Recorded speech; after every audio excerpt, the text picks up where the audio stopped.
Does the rebellion still have a podcast? Or has that moment passed? Let's not be too crass. We have another starter pack coming in fast. Don't check Google. Just ask a Moogle. This is the Final Fantasy Starter Pack presented by the MTG Rebellion.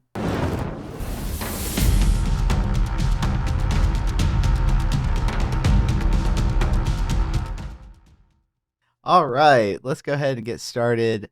We have today for you the typical starter pack, right? Except even more condensed than before. We're getting better at these, I swear. But we want to start. We'll talk about the limited breakdown. Rather than in the past where we went over the archetypes, we're just going to have a few tips for you, and definitely give credit to those who have helped us gather these tips in the Rebellion Discord. Also, we're going to talk about constructed. There are some themes we want to discuss, some trends that we're noticing. So we'll talk about that just to kind of get you started. If you haven't played standard meta, I know there are a lot of folks coming from other formats, older formats, some coming from casual who have talked about wanting to actually play Pioneer and standard. Rest in peace to Pioneer. Unfortunately, it's not competitive viable right now, but there are people still playing Pioneer pretty heavily, especially on Arena. So I want to talk about the relevance of this set and constructed. We're also going to talk about our top 5 cards, like we always do. And mine, even though I gave a list on the state of the meta, I have some new things to say about those cards and a few little shifts. And then we also want to present to you 4 new brews for you to try out, modify, and tune for yourself to see how well they do on the ladder. As always, I am with the wonderful Athena the Bun. How are you today? Kind of been a little bit of a hectic week, but I'm back. I'm here. I'm ready to talk about some Final Fantasy. I've played so much limited this set. I was Anyone excited who to. knows me knows I hate limited, but I Yeah, I love was this just gonna set.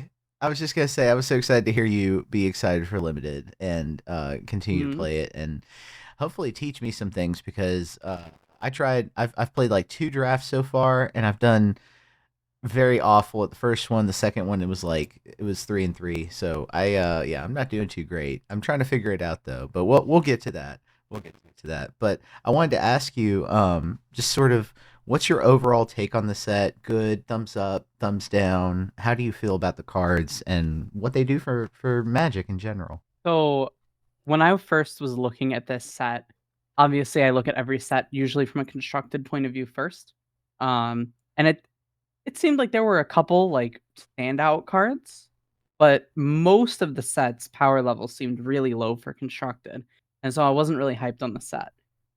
Then I decided that I was going to actually like sit down and try to learn limited for once, and I wanted to start with this set because it seems like a pretty simple set.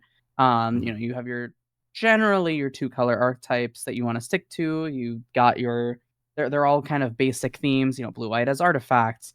Red black has spells. Blue green is ramp. They're very very classic things for a lot of these. Um, and it's blown my mind how fun this set is for limited, how well balanced it is too. I mean, every limited content creator and all of us in the Rebellion like limited chat in the Discord have been talking about like all these colors feel pretty close to even. There's not really that many bad cards. Everything feels like it has a place. And flavor wise, oh my goodness, like for anyone that's played the Final Fantasy games, the flavor is off the charts for the set.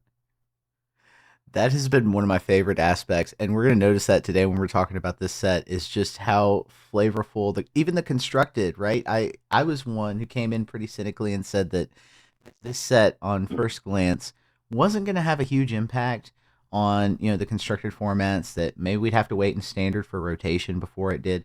But there's already some decks, and we'll get to it. There's already some decks full of Final Fantasy flavor that are constructed viable, in my opinion, at the very least. So we'll get a chance to talk about that and more. I'm very excited. But first, let's go ahead and break down some of the tips we have for you in limited. Athena the Bun, take it away. What are some of the things that we've learned from playing in Draft and Sealed? So most of my experience, in fact, all of my experience personally has just been in draft. Um, I have been I've been drafting kind of nonstop just on the arena ladder, and I've seen some of the most bonkers, ridiculous like pieces of synergy put together in this set. Um, Individual card quality is still like pretty good. Like there's not a whole lot of cards that I would just say are bad in this set to take, but oh my god, some of these combinations of cards are just disgusting when you put them together. It's a very grindy set, a very synergistic set. There's a lot of 2-for-1s, a lot of incremental value. The games go like super long. I have so many of my games decided by like who top decks, the right card at the right time.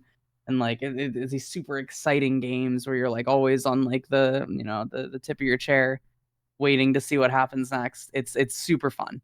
Um, just a couple things to break down for it so far. You have the job select mechanic, which are these equipment that come in much like the for Mirrodin equipment from I think it was All Will Be One, where they come in with a token, like it's a 1/1 token that comes in with the equipment and auto attaches. So you can actually get like some use out of it as like a creature on the board, which seems to be the way they're like pushing equipment in general, but it works really well for the limited set. The red white theme is equipment, the blue white theme is artifacts.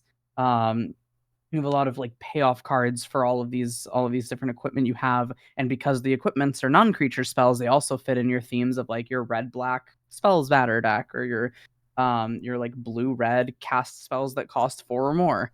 So you get a lot of really cool like interlap on themes, and a lot of these cards feel like they just fit so seamlessly in every archetype.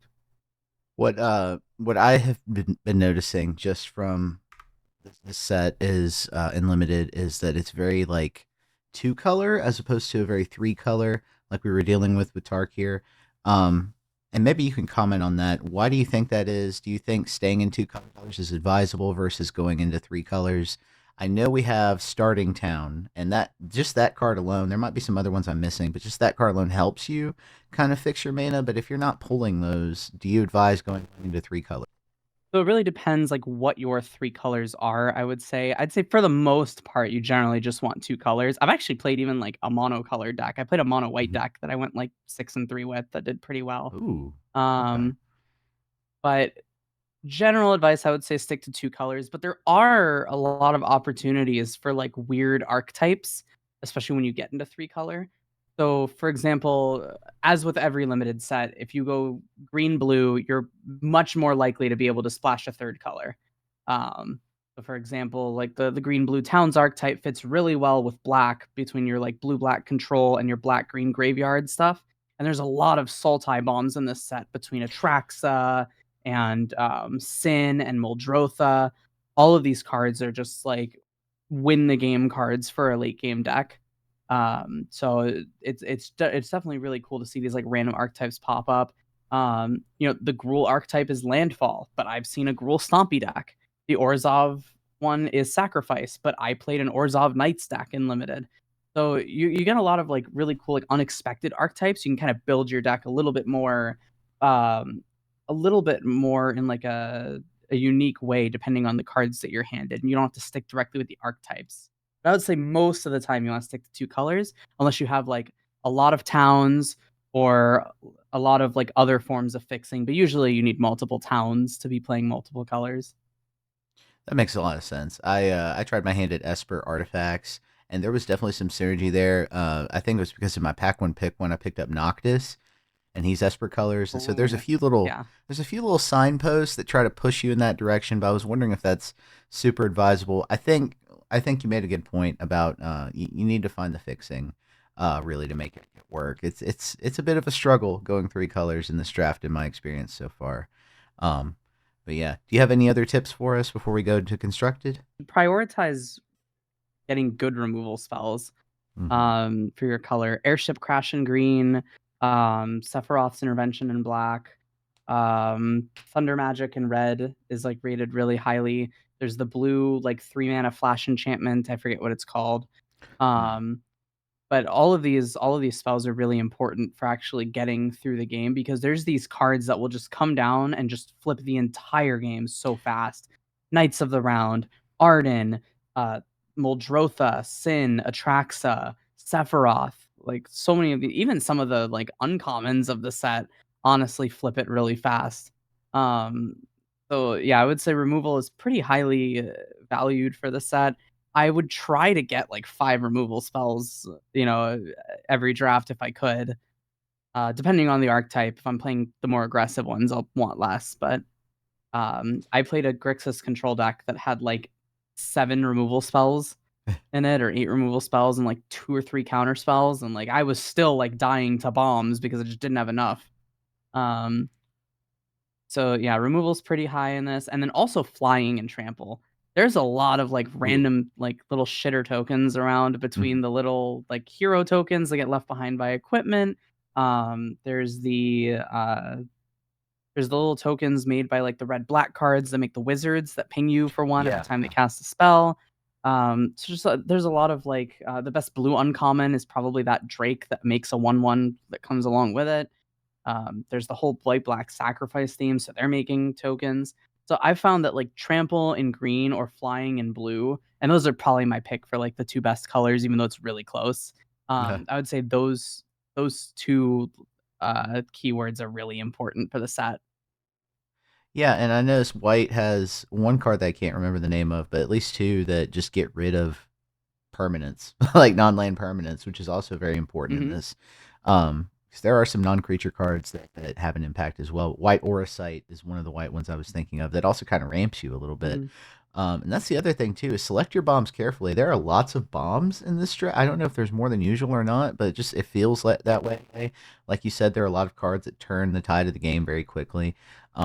So yeah, having that sort of universal or wide ranging removal is probably really important, more so than it has been in the past. So very interesting. Okay, thank you for all these tips. And if you're a draft master, if you're a sealed competitor, if you love limited, we actually have a space for that in our Discord. So link down there in the description. Go check that out. Both if you're on Spotify or YouTube, go check out there's a link in both descriptions. You can come and join our Discord, be a part of the community. Um, all right, so who do we give credit to this time for these for the limited info we got? Casual Spike usually puts together the documents we have. It's our local limited loving trader. He and I have had a lot of discussions about this set so far, and it's been really fun talking to him in the Discord. So come join us. We could always use more people to talk limited with. Yes, yes, it is a budding, growing sector of the rebellion. Come check it out and credit to Casual Spike. Thank you so much for the info.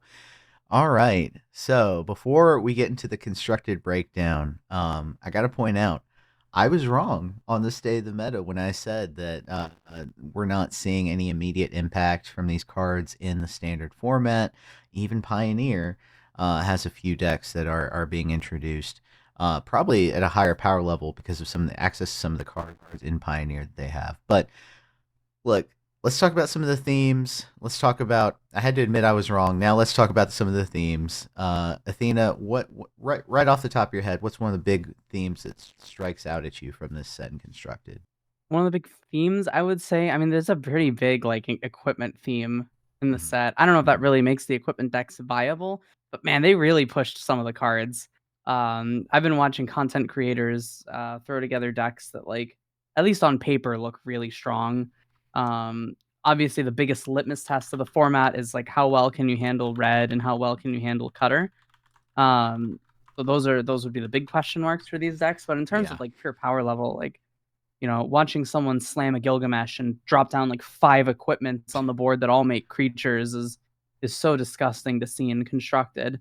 Um, or even just seeing like, the toolboxy stuff with Cloud and Delivery Moogle and things that people are finding with those. So yeah, I would say like the artifacts and the equipment themes is like probably one of the bigger ones. And the other one is like the enchantments theme. There's like all the sagas. There's a lot of support for the sagas. Oh my God. Like I'm really enjoying like these saga like summon creatures, both in limited and constructed from what I've played of them.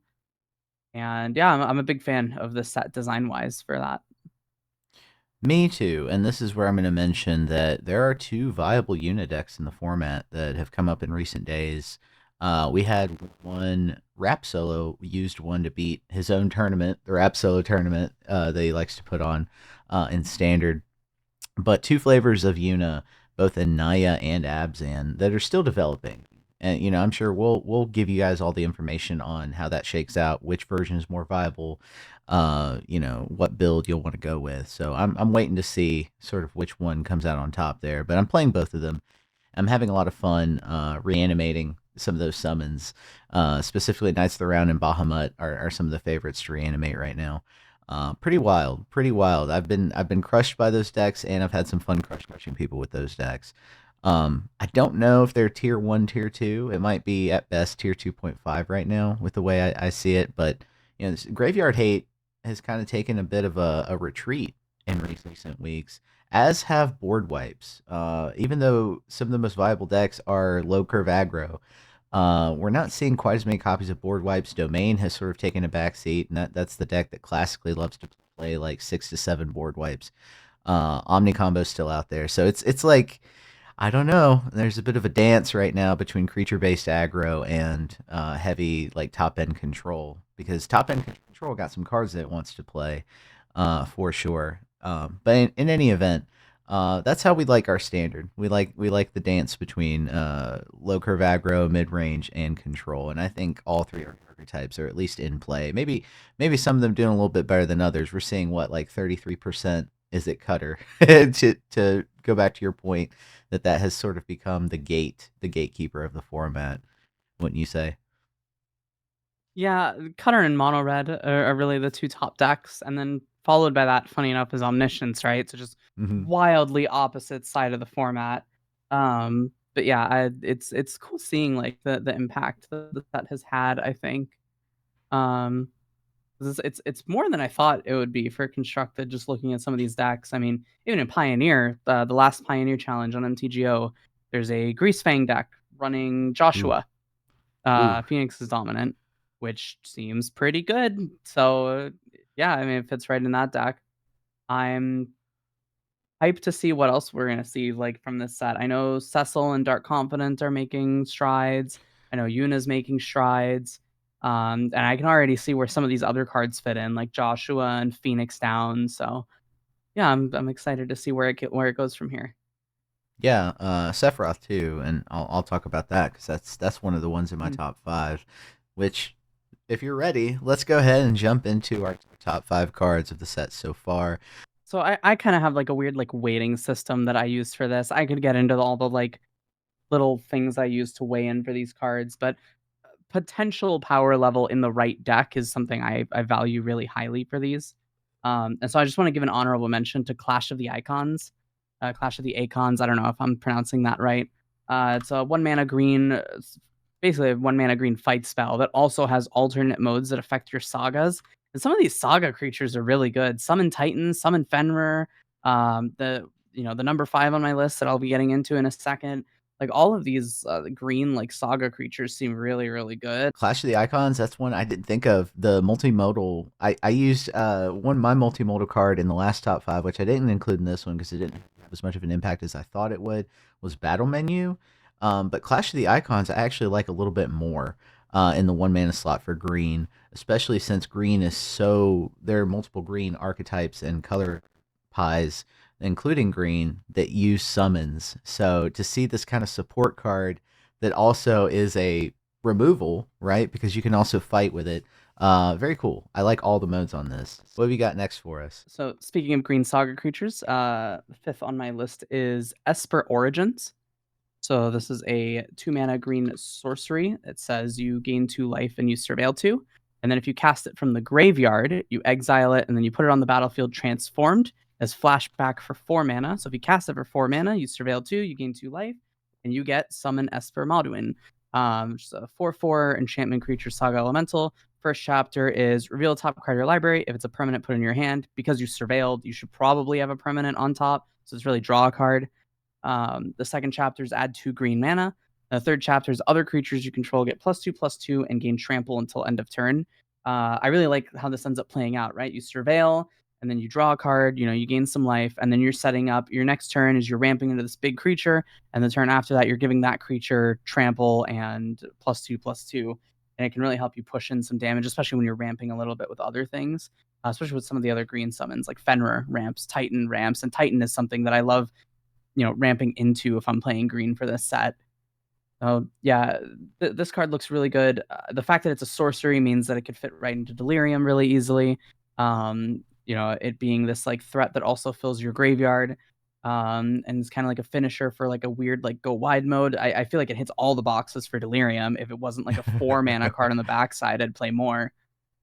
But yeah, that's my number 5. My number 4 is Vivi Orniteer. And this is a doozy of a card because we're seeing this card in multiple formats. I think the later the further back you go, the better it is. But Hmm. I mean, I've even seen decks with like Vivi putting Vivi under a cauldron, playing Geralf, and now every single spell generates you like 5 mana. Oh my You god. know, it's pretty gross. So yeah, big fan of Vivi. 3 mana, 0/3. It's probably the most talked about card of the set. Legendary creature wizard. 0 mana activated ability. Add X mana any combination of blue or red, where X is Vivi's power. You use it only once each turn and only during your turn. And then when you cast a non-creature spell, you put a 1/1 counter on it and it deals 1 damage to each opponent. So basically, if you put it under a cauldron, it just storms off like crazy if you can keep making new creatures with 1/1 counters with spells, which Geralf does. This is like one of the decks that I've seen pop up on ladder a whole bunch. I've also seen it in like older formats. People have talked about it for like Storm or for Ascendancy. So um, definitely be on the lookout for VV. It's gonna be an expensive card really soon. I mean, it's already an expensive card. This Yeah. thing's selling for it looks like $47, Yep. um, according to Scryfall right now. So yeah, if you haven't already picked it up, I'm sorry. Good luck. Good luck on that. And hot take. I'm gonna modify my hot take. I said, "Oh, this card might be up for a ban." I don't think they're gonna ban this card. They love the price on this as a single. That's one indicator that they won't do that. But I think this card might cause a ban on Rage. Possibly. I don't know how possible that is. It seems like Wizards is kind of asleep at the wheel when it comes to bans right now. But that's something that people have called for, have talked about, and it's sort of a hot topic on the internet right now. Is Vivi going to cause a ban on Rage in Standard? What do you think, Athena? I don't think Rage is necessarily the problem with these decks. I think if you replace Rage with the next best pump spell, it's the same thing. I don't get the hate for Rage. I think other cards in these archetypes are way more disgusting. Manifold Mouse, Ori Steelcutter, I think are both way more disgusting than Monstrous Rage ever will be in my book. But in terms of like Vivi, I mean, in the last standard challenge, the third place Corey Steelcutter deck is Mhm. running 4 VVs as its only creatures, its main board. So like, yeah, I mean, this card's making waves. It might get something banned. Who knows? Yeah, not even running Slick Shot, right? That deck, it's just Mm-mm. running Vivi. Nope. No When I Slick saw that, I Shot. No was Swift Spear. yeah, I was Yeah. astounded. I was astounded. I was like, wow, okay, all right, that's how we're doing it Yeah. now. Yeah. I mean, the card snowballs like crazy, right? Especially when your Yeah. main thing you're playing against is mono red. Like, you give this thing 3 counters, mono red Uh, can't kill it anymore. So, all right. So, next up on my little top 5 list here, I've got Ambrosia Whiteheart, which is a 2 mana, 2/2 legendary bird creature with flash. It enters and you can bounce something to your hand. Notably, it doesn't target. So if you like have it if you have its ETB trigger on the stack, you don't have to target something first. So if your opponent kills one thing in response, you can bounce a different thing instead. And it has landfall, it has the Chocobo landfall ability, which is landfall +1/+0 until end of turn. Uh, this card's really intriguing for bounce decks. I don't know much about like standard. I imagine it's probably like a 2 of in the Orzhov bounce deck and standard, which I'm surprised isn't doing better given the top 2 decks of the format right now. right? Yeah. Um, I imagine Omniscience is just too much of a beating. I've been having fun with this card in Pioneer. I've transferred Orzhov Pixie to Pioneer with Yorion, and having 4 extra bounce Ooh. effects there is pretty fun. Obviously, I would like to not face control ever in my life playing that deck, but um, yeah, mono red and demons feel like really free matchups when playing it. So it's been really fun. But also, I just think that I imagine at some point the Orzhov like Pixie deck will start to do better. Um, because it's just the Pixie deck in general is just such a powerful archetype. I would find it very strange if Whiteheart didn't have some kind of impact on that deck. Right, I'm totally with you on that one. And Orzhov Pixie lately has gone a little bit more mid range, if I'm correct, with copies of Shelly, copies of Annex, trying to really Mm, hyper grind. Like it's we talk about hyper aggro. It's hyper grinding now. Like this is wild. yeah. The direction that deck has gone in. So yeah, I suspect we'll see it. Um, how much rotates out in Edge of Eternities? That's a big We question. get it'll be all the Phyrexia sets. So Oh, that's right. Brothers War, Dominaria United, all will be one. Mother of Machines and Mom Yep. Aftermath will all rotate out. Yeah. So no Shelly at the very So we still least. keep, yeah, we still keep all the Wilds of Eldraine cards. Funny enough, like Beanstalk, Monstrous Rage. So I'm sure the community absolutely loves that fact. It reminds me of when they first announced 3-year standard, and they're like, "Oh my god, we get a whole nother year of Emperor." Like, Oh God. that's kind of what it's feeling like for the Yeah. community complaints this time. We get a whole nother year of Rage and Beanstalk. I like the cards, so I'm not, Yeah. I'm not complaining too much. They're gonna continue to define the format, and that's fine. Yeah. Number 2 on my list is Cecil Dark Knight, or Cecile Dark Knight, however you pronounce it. It's a 1-mana 2/3 legendary creature human knight with Death Touch, and it has the ability Darkness, which is just flavor text on the name. When it deals damage, you lose that much life. Then, if your life total is less than or equal to half your starting life total, you untap it and transform it. The untap is huge because it transforms into a 4/4 life linking creature that, when it attacks, other attacking creatures gain indestructible until end of turn. Oh man, this might be the most pushed one drop I think I've ever Yeah. seen in my Yeah. life. Um, at least in standard playable cards. The only thing I can think of that, like, remotely comes close to this is Heartfire Hero, and I think this is on a whole nother level than Heartfire Hero. Um, we're seeing these like black mid range slash aggro decks go like Cecil into Dark Confidant, and then you can flip your Cecil really, really fast. You can get turn 3 Cecil flipped um, pretty easily in this format, I think, especially with how aggressive it is. That's why we're seeing these like black aggro decks kind of pop up, is because of Cecil. Um, yeah, this card fits into basically every black mid range deck you could ask for. Um, at the very least, it's a 1-mana 2/3, that will, no matter what, kill anything that attacks into it, and it'll only deal 2 damage to you each time. So your opponent swings with a Heartfire Hero or an Ember Heart Challenger that's like a 4/4. As long as it doesn't have double strike, it will still trade with that creature. So it's pretty interesting, the impact it's had on the format so far because of that. And I can't wait to see it do more. I love this card. As ridiculous it is as this card is, I love it. Crazy. It's crazy. I always bring this up. I'm probably going to stop bringing it up now because we're so power crept on the one drop slot. But I remember when like I bring this up my boomer take. Savannah Lions was like blew everybody's mind for being a 2/1 at one, and it's just I compare that to now where what we expect from our one drops is just so insane. But yeah. I don't know. My first one drop I ever played with was our Boreal Grazer, so I don't know. Ooh. Yeah. Yeah. That's a pretty strong one drop, all things Hmm. considered. Like, I think that would actually make waves in standard if it hit again. Oh So yeah. Oh yeah. If yeah, it were around, yeah. it's yeah. I don't know. I'm used to powerful one drops. Fervent Champion.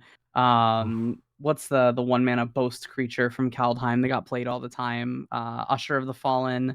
Oh yeah. Yeah. Um, yeah. So I don't know. I'm used to powerful one drops. It's definitely a different time in The Magic. final card on my list is Matoya Archon Elder. This one is pretty simple. Thankful enough.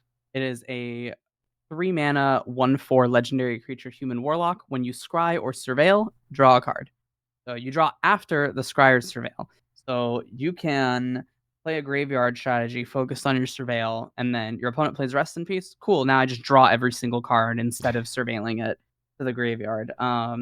This card's draw engine is so nuts. I've got a deck with this to show off in a second. Okay. I've at one point drew 10 cards on like turn 5 with this Good on lord. the board. It draws way too many cards if you can find a shell for it. The finding the shell part's the hard part because you have Yeah. to scry or surveil a lot. But if you can do that, this card's disgusting, and it gets even better with rotation because of cut down rotating. Oh my god, that's right. Yeah, I underwrote this card so hard because it dies to cut down. That's been so ingrained into my brain. It's so weird to not have to argue that anymore.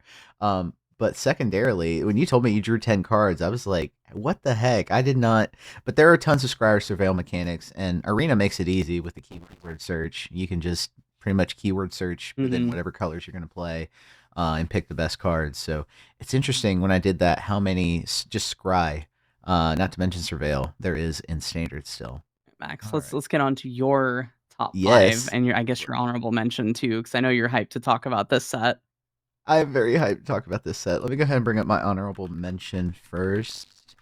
Okay, so my honorable mention is Buster Sword, and this is one of those equipments that you know being pushed on us in the set. Right, there's an equipment deck somewhere in here is yet to be found or carved out by anyone. I suspect it'll be Boros colors, but I'm playing this in my Orzhov Knights list that I'll talk about in a minute, at least as a one of. I think, honestly, right, 5 is a little expensive. But when you're playing like an aggro list, an aggro to mid range sort of list where you need draw engines, you're not playing blue, especially, and that's one of the problems I had with playing Orzhov is having to have the draw engines without playing something like Annex. Buster Sword's pretty cool. Not only in a Knights list where a lot of your creatures are going to end up having flying, you're going to have that evasion built into the deck. Something like that, I think this is good and applicable. Something that like Mono Black, where you're playing, the Deep Cavern Bats, anything with 1, 2 mana value, evasive, low curve creatures. I think this helps. We've also got the Revenant, the Carsey Revenant in there as well that can give stuff flying. So find a way because Buster Sword, if you're playing it in a mid range list, you're not only going to be drawing cards, but you're also going to be able to cast spells that are pretty huge. Add 3 power to the creature.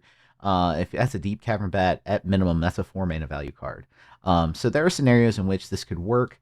Maybe this doesn't break standard right away. Maybe we have to wait till rotation a little bit when removal board wipes aren't quite as heavy, but I think there's space somewhere for this as a one of, especially in a deck where you need those draw engines.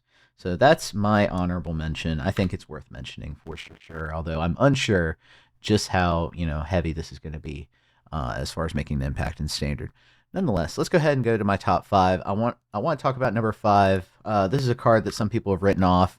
I definitely don't like that you end the turn after you play it, right? Because if you're playing this in a control list, a ramp list, domain, for example, or something of the like, you're going to want to go ahead and capitalize on the fact that you just board wiped. And you don't get to do that on your turn. It's sorcery speed and the turn, right?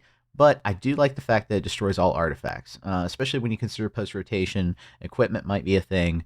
There are artifact decks still out there, the Azorius Synth deck, and Cutter. What Cutter does best, if you ramp into this turn 4, sorry, um, you're going to get rid of the cutters, the Corey Steel cutters, in addition to all their tokens. And I think that's significant. I don't think that's a small thing. And I think that at least allows you, in place of Sunfall, to find a way to stabilize post, board wipe. So I want to give this card serious consideration and consider it sort of the replacement in that mana value slot for Sunfall. In any event, there are other board wipes, but I Yeah. do like the fact that this one destroys all artifacts. Yeah, I think the end the turn thing actually isn't as big of a downside as people think it is for control. One thing that I absolutely hate is I'm playing against like a flash tempo deck, right? Like Demir. I'll board wipe and then end step they flash in a like they flash in like an Hmm. enduring curiosity or something, right? Yeah. Um, this also because of the end the turn effect, it'll also stop any death triggers without actually exiling the thing. So like enduring curiosity again, it won't be able to come back. It'll just get sent to the graveyard and not get its effect activated. I don't think of other death effects in the format that are like failing me right now. Um, Yeah. That's the one that any sticks out kind to of me, like the though. sacrificey effects, but Hmm. yeah, I think the end of turn effect is more. It, it is still a downside in total, but I think it's overplayed how bad that really is for control decks. Hmm. I think I would want one in a blue white deck in any other meta that isn't full aggro like this. So Right. Yeah, you bring up a really good point. Enduring Curiosity is one of the big examples of that I can think of. It sticks out top of my mind, too. So, yeah, I guess it is kind of a pro con, cost benefit analysis when you're considering this card. As a one of, I could definitely see it, like you said. Okay. Let's shift over to my number 4. This is kind of a last minute choice. Sephiroth, Fabled Soldier. I have seen this card do its thing in Aristocrat, Sacrifice, Low Curve, Token decks, right? Being able to just draw cards off the fact that you're sacrificing these low curve creatures in conjunction with other things, Vengeful Blood Witch, among other things. Orzhov cards in the 2 mana value slot there. I'm missing the name of right now, but you know what I'm talking about. They punish the opponent for you losing creatures, and those decks can really run away pretty quickly and snowball once they get going. And Sephiroth has become sort of a central component of that list. Sephiroth One Winged Angel, when you flip them over, I mean, it continues to hammer you. It becomes a flying 5/5. That in itself is powerful, but also it continues that effect. Whenever a creature dies, opponent drain one essentially. They lose 1 life, you gain 1 life. And then the fact that on the flip side also you can sacrifice any number of creatures and just finish them off if you want to in that scenario. Play this in conjunction with something like Raise the Past, with Forsaken Miner, stuff that can come back and has recursive power. And that's a deck right there. And I think this card is going to become central to that archetype. Yeah, I think Forsaken Miner was one of the big ones I wanted to point out because it will, if you have the black mana, it will instantly come back after you sacrifice it from the Sephiroth ping. The other thing is Voice of Victory is the card I keep seeing with this because that's any of these mobilized cards, the creatures sacrifice on end step, right? So you get like 2 Voice of Victories, swing with them, you make 4 tokens, the tokens die on end step, Sephiroth flips. You have an Avenger of the Fallen with 4 creatures in your grave. It attacks, it makes 4 tokens, they all die on end step, Sephiroth flips. So the mobilized mechanic, I think, really puts this card in a better spot than it would otherwise be. I'm not a big fan of like the sacrifice decks in standard just because I feel like they're way too slow at killing omniscience and they're not Yeah. fast enough at like getting under red. Right, and I think part of why I picked this as a number 4 is also because this is having an impact in limited. That's a viable deck archetype in limited right now. There are some other, the Judge Gabrynth, the 2 mana value menace that gets a 1/1 every time something dies. There's cards in It's the archetype. disgusting and limited. For my number 3 and my number 2, we're going to talk about some summon cards, my 2 favorites that go along with this one in particular, the Naya, Yuna Abzan. But I've also sort of found ways to sort of like slide this into domain as well, interestingly enough.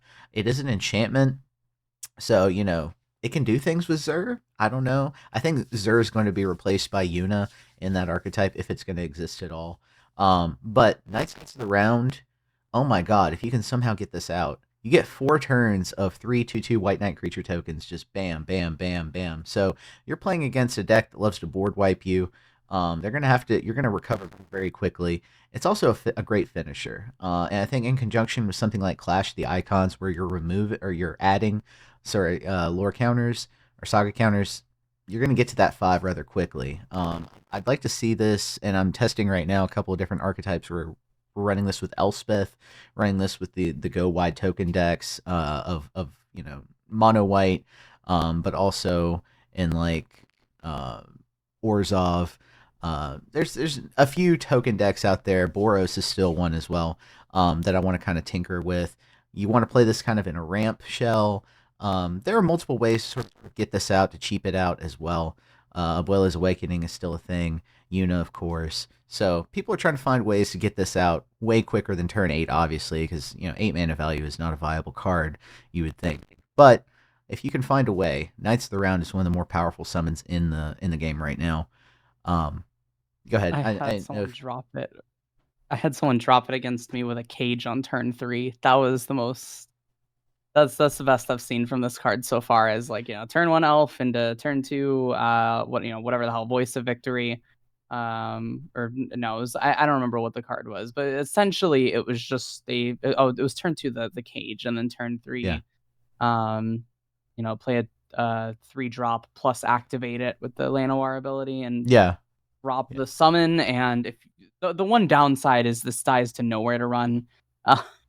That's Right? like the big thing. But when it does die to nowhere to run, it still gets that first trigger and drops 5 tokens on the board or whatever, 3 tokens, 4 tokens. Yeah. Um, So yeah, even as like a reanimation target in like a regular old reanimator deck, it's actually probably one of the best ones because of how much immediate impact it has on the board. Exactly, exactly. The immediate impact is what matters when it comes to those kinds of decks. And yeah, I didn't bring it up. I'm glad you did. But the collector's cage, the Selesnya cage deck. This is one of the additions that I added to that list last night. In fact, and I was able to pull this off multiple times across 5 sets. So I was very happy to be able to finally play this card. And that has been for me the easiest way to do it is through cage, which brings me to my number two, um, Summon Titan. So I like this I for the knew it. cage. I like this for the cage Dirty deck. mono green player. I know, right? I want this in my mono green. If you're going mono green landfall, oh my god, why not have a couple of copies of this? Easy to ramp into in that deck. I'm also running this in Teamer ramp as a way. I mean, the 5 man, it's a beans deck, so 5 mana value is awesome for that. But just getting all your lands out there when you finally on turn 6 get out the Dragonback Assault. Oh my god, like this is insane. But the phase three effect, another game winner. Like this in Knights of the Round, if you get to that final phase, oh my god. So I could see running this in multiple archetypes. Very fun card. It's a 7/7 with reach and trample. What's not to love about that? Just big ugly monsters. You know me by now.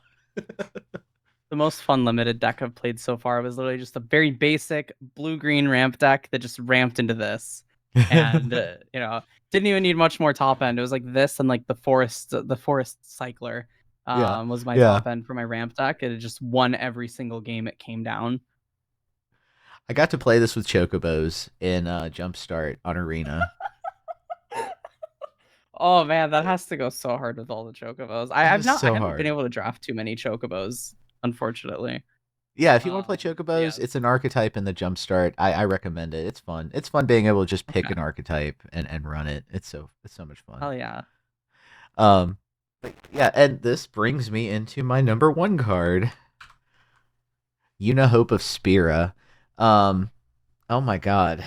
So not only does she have that Zur effect where she gives something to your enchantment creatures, gives them in this case trample lifelink ward 2, but then at the beginning of your end step return an enchantment card from your graveyard. Not even an enchantment creature, it doesn't have to be a summon.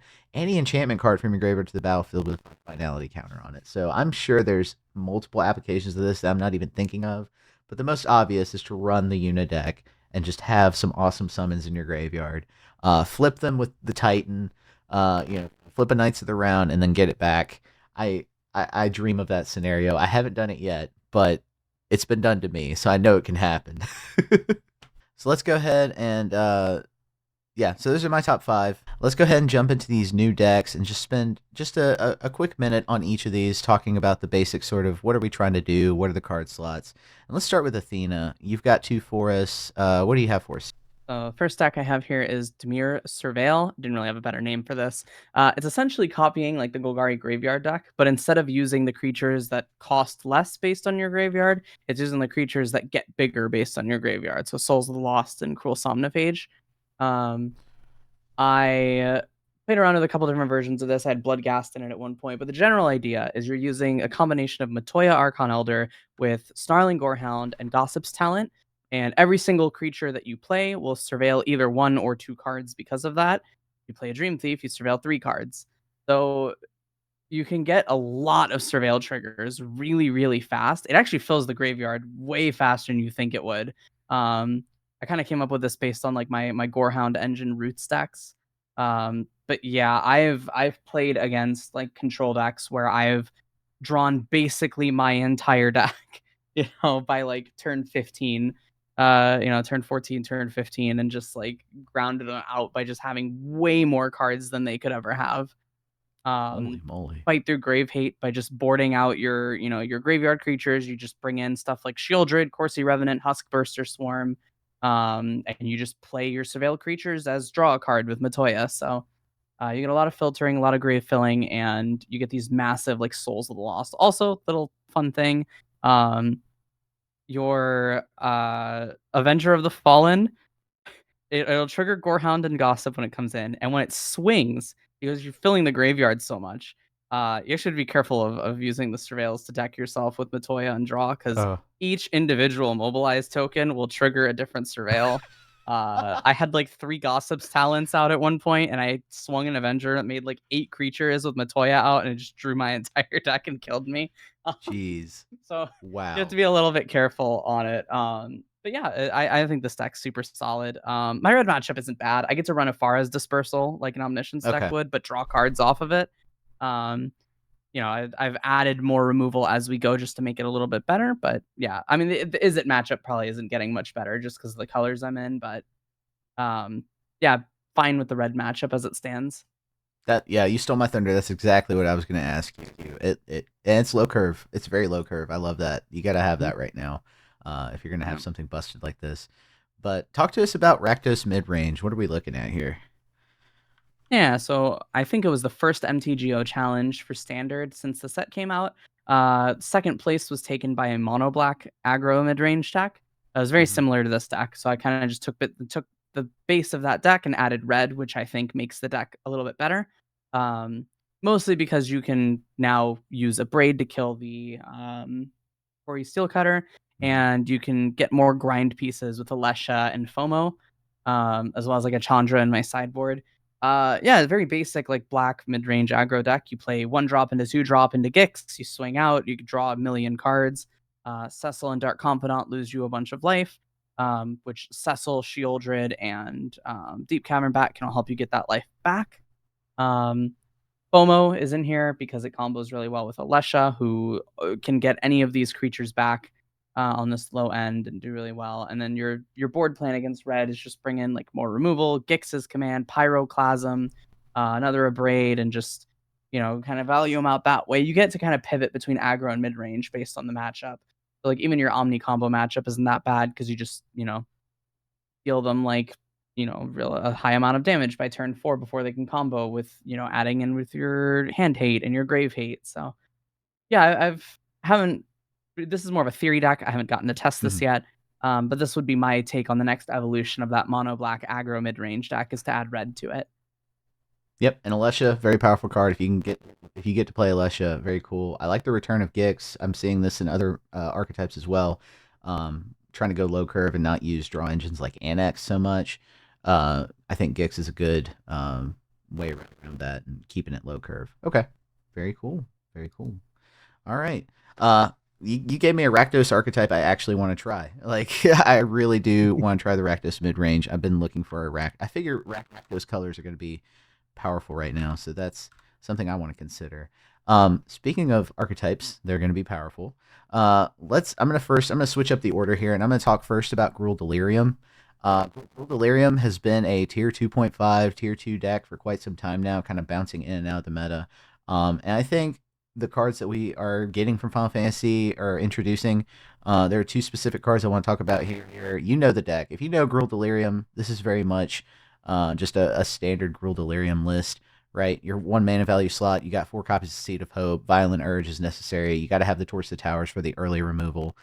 2 mana value slot, I believe in the 4 copies of Breakout. I think that's necessary to get going, do enough damage, like you said earlier, to Omni combo, because that's one of the gatekeepers of the format before they really pop off. But the new card here, in the 2 mana value slot, Esper Origins, we talked about this card earlier. It's really, you want to think of it as a 4 mana value card to really go off. But I mean, the 2 mana value front side sorcery, you get to surveil too, and I think that's something you need to do, right? And 4 copies of Seed of Hope may not be enough. You also want to be able to surveil 2 on turn 2, get that in there with fear of missing out. But the card I really want to talk about is the 3 copies of Summon Brynhilder here.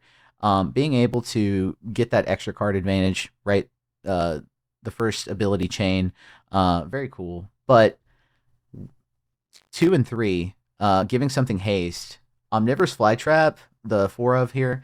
That was a card that I was like very like on the fence about until I saw Summon Brynhilder. I think Omnivorous Flytrap, for it to have an immediate impact and have haste and come in and do its thing, I think is way better than just it entering and then hoping to do its thing and not get removed in the next turn. So that adds a little bit of speed to the deck that I think it was kind of missing before.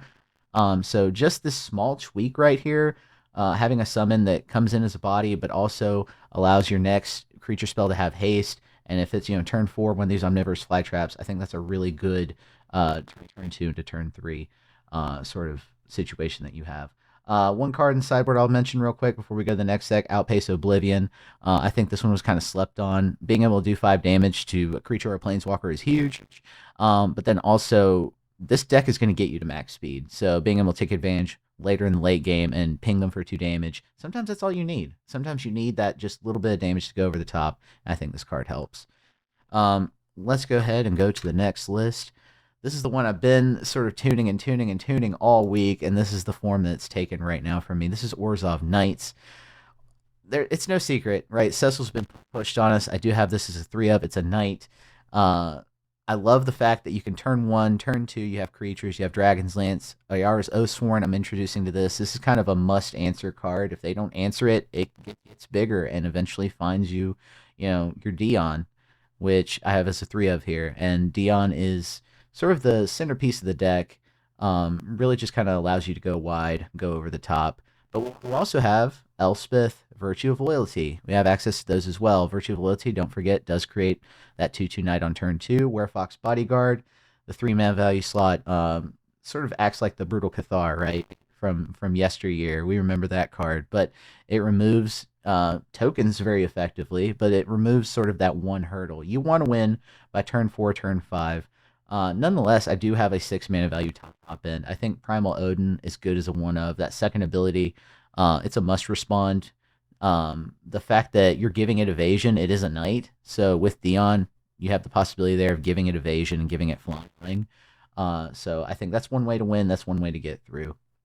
Sideboard, nothing crazy to write home about except for the fact that I have 2 copies of Duty Beyond Death, which is sort of as we get off of Sunfall, rotation hits, regular board wipes that just destroy creatures are going to be the thing. So I think cards like Duty Beyond Death and a go wide strategy have a chance to shine. I'm playing with this here and also in Boros Convoke.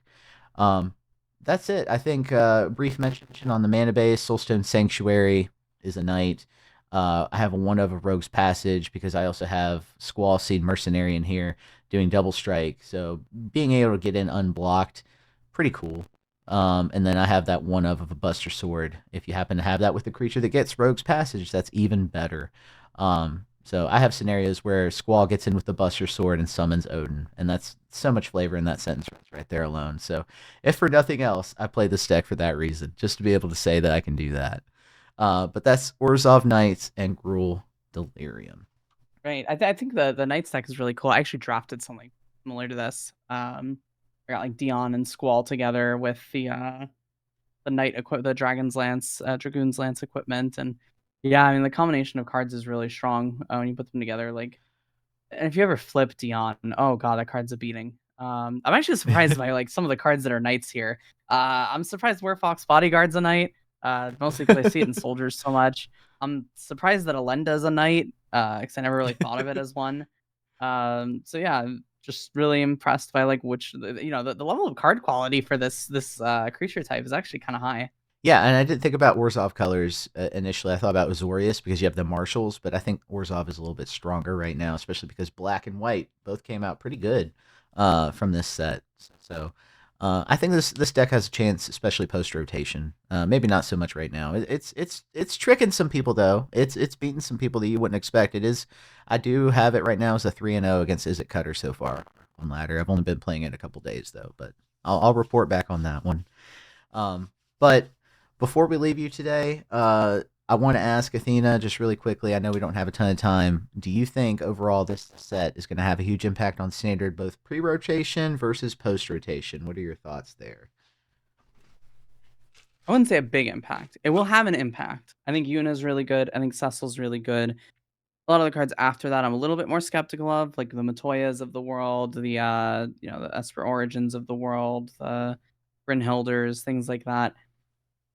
They're a little bit more niche. Hmm. You need a lot more build around for them compared to like the main powerhouses of the set. But I do think we're gonna get some solid additions to a lot of archetypes. Joshua and Oculus seems really good. The Phoenix Down and Summon Knights around in Cage look really good. So we'll see some changes as we go, and especially with rotation coming through. And rotation's going to make this even more of a fast format. We're losing cut down, we're losing lockdown, losing anoint with affliction, Ugh. losing go for the throat. Like, oh man, obviously there's some replacements for some of these, right? You have like split up plus authority, you have stab, you have the what is it? The shoot the sheriff. Yep, shoot sheriff. But you're losing a lot for your defensive tools. Yeah. So I'm not I don't know. I'm a little bit worried about rotation. If you're a fan of white or black colors, especially the mono colored versions of those decks, I think you're worried a little bit because, right, the removal tools for both of those colors are kind of going out. Red maintains quite a few of theirs and actually got some new ones. But yeah, removal tools, we took a lot of them for granted. This almost feels like when they banned Meat Hook Massacre. Like, we're losing so much. Oh man. I'm Yeah, I not don't know ready what for lockdown to rotate yet. I'm not that one ready. that one in particular stings a lot. But let us know what you think of the Final Fantasy set in a vacuum and what you think of it in the greater context of, specifically standard, but also some of the other formats. I know it seems some play in modern, a lot more play in Pioneer, and obviously some play in standard. I was surprised to see any play in Pioneer, but some of these cards are having an impact there as well. So I think overall power level of the set is higher than what we expected. I think it's fair to say that. But that's all the time we have for today. And this episode of the Rebelcast, as always so far, is sponsor free. So if you'd like to contribute to what we do and make sure we stay in the game as long as possible, consider making a purchase in our merch store or joining the rebellion. All right, and until next time, untap, upkeep, resist. Resist.